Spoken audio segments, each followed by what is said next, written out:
Yesterday, the House Judiciary Committee held hearings with whistleblowers and other employees from the Department of Justice, where each one of them told a similar story.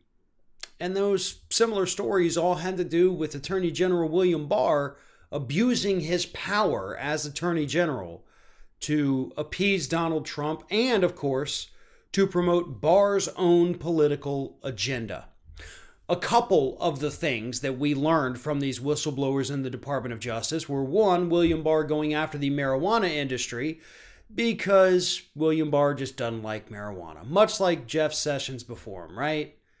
Had a big issue with that. The jazz cabbage, not a big fan even though it's legalized, and so William Barr made it his personal pet project to go after some of these legal marijuana companies here in the United States. He also got far more political and far more sinister with the cases that he intervened on that had to do with Donald Trump and his buddies. Specifically, according to one of the witnesses, threatening to fire people if they did not request a reduced sentence for Roger Stone.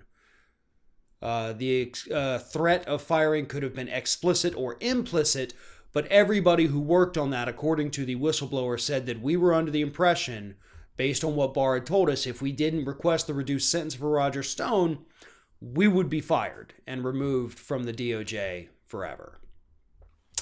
These are pretty damning revelations, and there's plenty more to go around. But something else happened during those hearings too. Republicans on the committee proved that they were nothing more than whiny, petulant little toddlers who didn't want to hear the truth. They didn't want to hear about reality. They didn't want to hear about even more potential crimes of abuse of power by members of the Trump administration. So they acted like kids. Kids that were a little bored because their parents were talking to their friends in the grocery store a little too long. And it all started, not surprisingly, with Republican Representative Louis Gohmert. Louis Gohmert did what Louis Gohmert does, and he made a spectacle of himself that Republicans throughout the rest of the hearing decided to draw upon as well. During one of the opening statements from one of the witnesses, the witness went a little over 5 minutes, which is their allotted time. And as the witness went over 5 minutes and the Democrats running the committee did not cut him off, Louis Gohmert started doing this. Just this. Just tapping loudly, so loud into the microphone in front of him that you couldn't hear the witness. Here's the exchange that took place.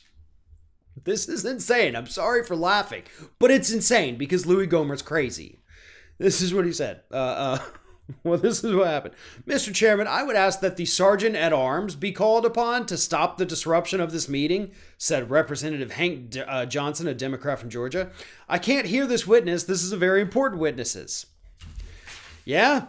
Well, he's way beyond his time, Gohmert responded. And if there are no rules about when people can talk, there are no rules about when you can make noise. Such a child. And this is an old man. Louis Gohmert is not a young individual. He is an old man behaving like this. Because the people in Texas look at Louis Gohmert and they said, hell yeah, that's our dude. We're going to send him up there. Oh, yeah. Sorry if that's rude or offensive to you people in Texas, but that's what Louis Gohmert is. And I imagine that is what every single person who voted for Louis Gohmert acts like and speaks like, right? You'd have to send an asshole like that to Washington, D.C. And yet, that's what the people of Texas continue doing. And I wish that was it. But you also had Representative Mike Johnson of Louisiana, also a Republican, who took a personal shot at the witness. This was a witness who, by the way, had to testify remotely, via webcam from his house. He and his wife just had a kid. He didn't want to risk getting himself or the child or the new mother sick, so he testified from home. And Republican Mike Johnson repeatedly, throughout this man's testimony, tried to dismiss it because he didn't even take the time to come here. He's quote, phoning it in, the man said on 2 different occasions. Phoning it in. We can't take him seriously. What the hell does that have to do with it? Like, he's not serious suddenly because he's actually taking the pandemic seriously, unlike the Republicans in this country? That makes no sense. But Republicans wanted to make it all about anything other than William Barr needing to be impeached. Here are some of the other topics that Republicans brought up throughout the hearing yesterday. Carter Page, Joseph Mifsud, Hillary Clinton, of course, and of course, Fast and Furious. They brought up the Russia probe. They brought up Robert Mueller. They brought up everything under the sun that had nothing to do with why any of those people were testifying yesterday, just because they couldn't handle the truth that William Barr is as corrupt as anything else in this country. And William Barr deserves to be impeached, and William Barr very clearly has committed the crime of abuse of power. That was the story that was told yesterday, and Republicans had to act like whiny, colicky babies to get people distracted enough so that they didn't hear the story of William Barr's criminal behavior.